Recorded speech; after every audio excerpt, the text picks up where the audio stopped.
Sir আপনি হঠাৎ আসুন আসুন বসুন বসুন। না না ইটস ওকে, আমি শুধু তোমার কাছে জানতে বলছিলাম স্যার, আপনারা কথা বললেন, আমি আপনাদের কাছে চা করে আনতে। আচ্ছা আমি আসছি।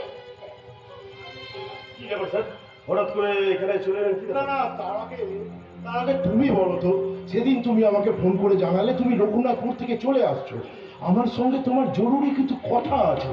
তার মানে কি রঘুনাথপুরের পরিবেশ তোমার ভালো লাগেনি? ভালো না কি বলছেন? ওসব আমার তাই হবে না, তাই আপনার দায়িত্ব আপনাকে ফিরিয়ে দিচ্ছি। কিন্তু কেন শিবা, কেন? কি বলছেন? কেন কি বলছেন? এই খুনি গুন্ডাকে দিয়ে আপনি সংসার করেছেন।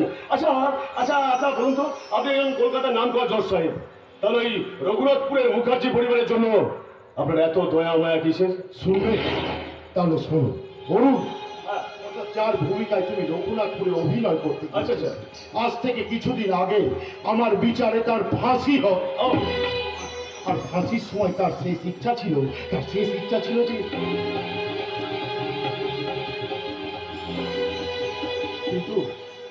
কিন্তু আমি সেদিন অরুণের বাড়িতে গিয়ে কিছুই বলতে পারিনি, কারণ আমি বুঝেছিলাম অরুণই হচ্ছে ওই বাড়ির সব। তাই আমাকে অরুণের ভূমিকায় অভিনয় করতে পারবে, তাই তো? আচ্ছা এমন তো নয় যে অরুণকে আমি বিনা দোষে সাজা দিয়েছিলেন, আর সেই জন্যই ওই মুখার্জি পরিবারের জন্য আপনার এত বেদনা। অরুণ আজ থেকে 10 মাস আগে এক দুষ্ট ব্যক্তিকে খুন, আর ওই ব্যক্তি সেই দিন তার মেয়ের বিয়ের জন্য টাকা নিয়ে বাড়ি ফিরছিল।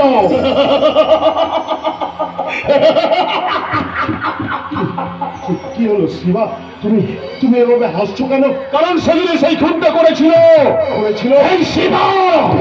ফাঁসি হওয়ার কথা ছিল শিবার, কিন্তু আপনার বিচারে ফাঁসি দিয়েছিলেন ওই গোবেছেরা অরুণ মুখার্জিকে। ছি আপনাদের আইন ব্যবস্থা, ছি। যে দেশে কর্মরত অবস্থায় মহিলা ডাক্তারকে ওই হসপিটালের মধ্যে ধর্ষণ হয়ে মরতে হয়, সে দেশের আইন আদালতকে এই জনগণের হাতে তুলে নেওয়া দরকার।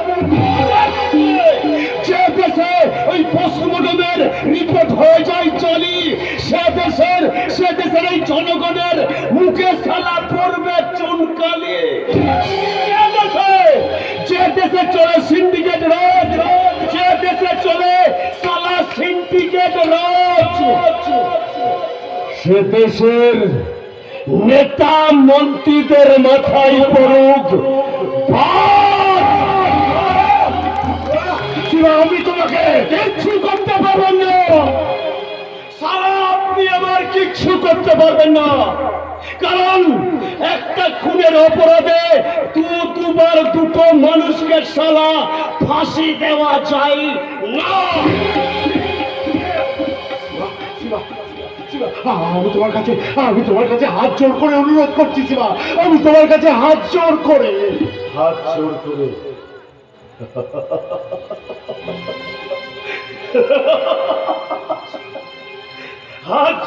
অনুরোধ করছেন।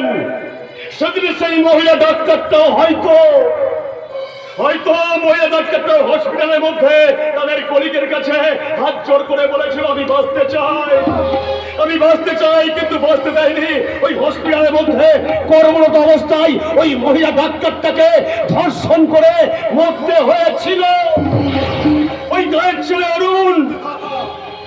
ছেলে অরুণ হয়তো আপনার কাছে হাত জোর করে বলেছিল,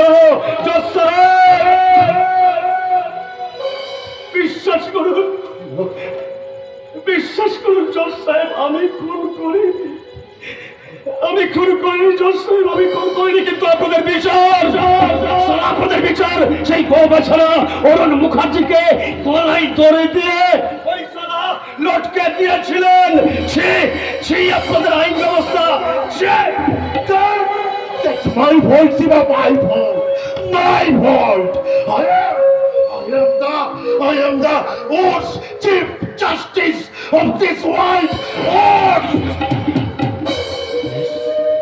আমি রঘুনাথপুর যাব, অকপটে স্বীকার করব আমার অপরাধের কথা, আর তাতে আমার যে শাস্তি হবে সেই শাস্তি আমি মাথা পেতে নেব শিবা।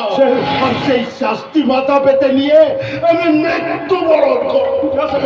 আপনি একজন জজ সাহেব হয়ে Live, Shiva, live this name out of my life. Live!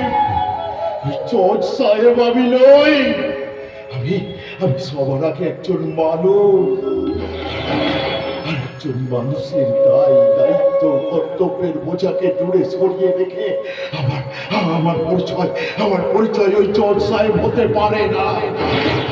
আর জজ সাহেব পরিচয়ে যদি আমাকে বাঁচতেই হয়, তবে প্রথমেই বিচার হোক আমার নিজে, আর সেই বিচারে যদি আমার ফাঁসি হয়, আমি মনে করব সেটাই আমার পরম পাওনা।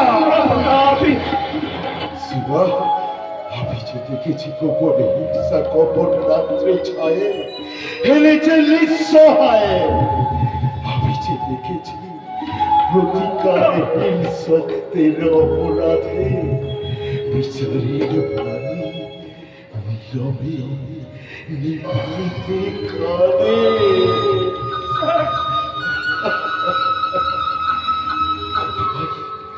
Goodbye, my friend.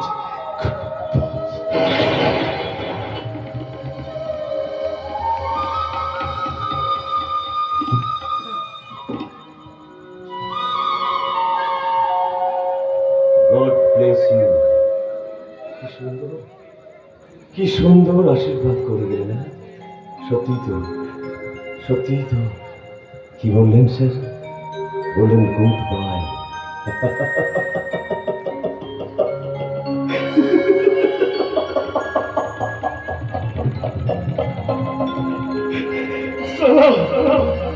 সালা বাইটা গুড কোথায় রাখলেন স্যার? সবটাই তো স্যার ব্যাট করে দিলেন। এই শিবা নিষিদ্ধ বলির মস্তানে তো ভালোই ছিল স্যার। কেন টেনে আনলেন এই রঘুনাথপুরে?